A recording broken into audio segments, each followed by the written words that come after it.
Mais il faut dire de façon claire et nette, sans aucune ambiguïté, aux Africains d'ouvrir les yeux et de faire le tour.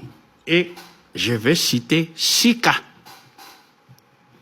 Le premier cas, c'est celui des États-Unis d'Amérique, qui utilisent le dollar américain.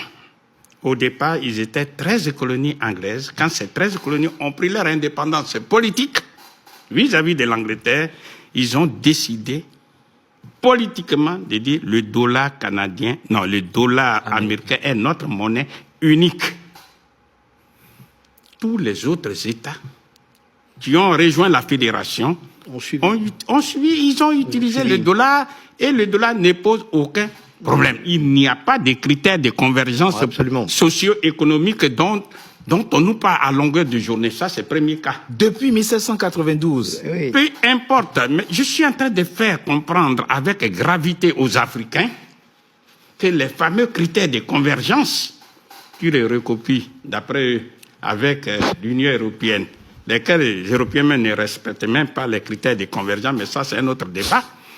Deuxième exemple, c'est le Canada, voisin, qui en a été inspiré. Dit, avec 10 provinces, pour ne pas dire 10 pays, il dit le dollar canadien est notre monnaie. Et ce sont les représentants du peuple, pour ne pas dire les parlementaires, ont décidé politiquement de faire du dollar canadien leur monnaie unique. Et ça marche très bien. Il n'y a pas d'autres critères. C'est toujours une décision politique. Troisième exemple, c'est la Chine populaire.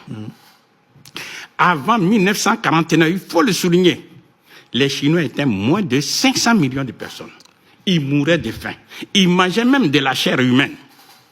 Quand Mao Tse-tung et ses amis ont réussi finalement à prendre le pouvoir d'État, ils ont mis hors d'état de nuit les tanks tchèques qui étaient soutenus par les Américains et ils ont battu monnaie, qu'on appelle aujourd'hui le yuan ou bien le renminbi.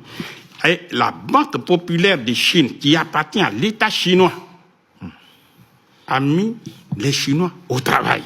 Aujourd'hui, ils sont 1,4 milliard de personnes au moins. Eh bien, le taux de chômage officiel est moins de 4%, mais qui finance les États-Unis d'Amérique? Ce sont les Chinois. Qui finance l'Union européenne? Ce sont les Chinois. En un mot, la Chine finance tous les États. Il n'y a pas d'autre critère de convergence que la décision politique pour battre cette monnaie unique. Ça, c'est le troisième cas. Le quatrième exemple, c'est la Suisse. La Suisse, c'est 26 pays qu'on appelle 26 cantons. Il y avait, écoutez ça très bien, 860 monnaies différentes. Je reprends, même si ça peut choquer certains esprits. Il y avait 860 monnaies différentes. Et le Parlement suisse fédéral, a décidé politiquement de mettre en lieu et place une seule monnaie unique fédérale qui est le franc suisse. Quiconque dans le monde a son épargne va cacher ça où? En Suisse. Parce que cette monnaie est gérée avec une rigueur. Bien sûr. Ça, c'est le quatrième cas. Le cinquième cas, c'est la Russie. Quand l'URSS, l'Union des républiques socialistes soviétiques, a été démantelée en 1991 par les Occidentaux, eh bien, 22 pays sont restés ensemble. Chacun pouvait battre sa monnaie.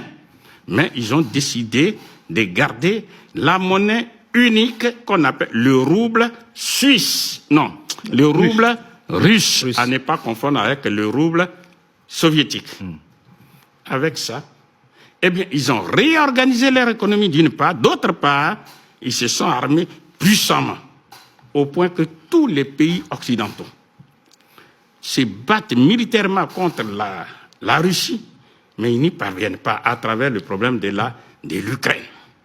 Ça, c'est le cinquième cas. Sixième cas, c'est le franc des colonies françaises d'Afrique, en abrégé le franc CFA. Eh bien, quand la France du général de Gaulle a été libérée des nazis qui appliquaient en France le nazisme monétaire, Eh bien, le général de Gaulle a dit simplement à son ministre de l'économie et des finances, René Pleven, et à son ministre des colonies, Jacques Soustel, de lui préparer un décret de création du franc des colonies françaises d'Afrique. Et quand ce décret a été prêt, le général de Gaulle, conformément à un article, l'article 1er du décret 45-01-36, a créé le franc des colonies françaises d'Afrique. Un simple décret. Donc une décision politique. Ce décret n'est même pas passé à l'Assemblée nationale. Et on a imposé ça aux Africains. Sans parler de critères de convergence. Il n'y a pas de critères de convergence. Je suis en train de dire des choses qu'ils peuvent vérifier, ceux qui veulent nous tenir là. Et le contre-exemple, il faut que les gens ouvrent les yeux. Depuis 1983 jusqu'à la seconde où nous parlons, il y a la CEDEAO, composée de 15 pays africains, dont le Nigeria. Ils ont parlé de leur monnaie unique, l'ECO. Ils ont défini 16 critères de convergence d'abord, ensuite maintenant 8 critères de convergence, jusqu'à la seconde. Ils n'arrivent pas. Ce que nous sommes en train de dire, ce sont des décisions politiques. Quand on est souverain, on décide politiquement. Donc, pour revenir, pour conclure avec les États de l'AES, Association des États du Sahel, ils décident politiquement et puis ils se mettent ensemble et ils créent la monnaie unique africaine. J'insiste sur le mot monnaie unique africaine. C'est la base. Et avec le temps, les gens vont entrer. On parle de l'Union européenne, mais ils ont commencé à 6. C'est vrai. Aujourd'hui, ils sont 27, dont 20 utilisent l'euro, mais les autres vont venir. Donc, il faut qu'on commence quelque part par la décision politique, et une décision politique souveraine. J'insiste sur le mot souveraine.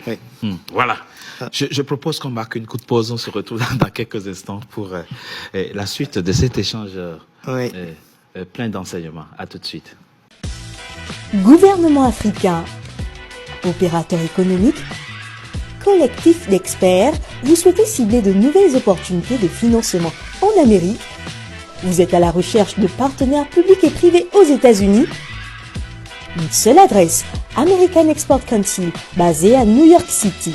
Contact www.americanexport.com. info@ncatv.com. Facebook NCA TV.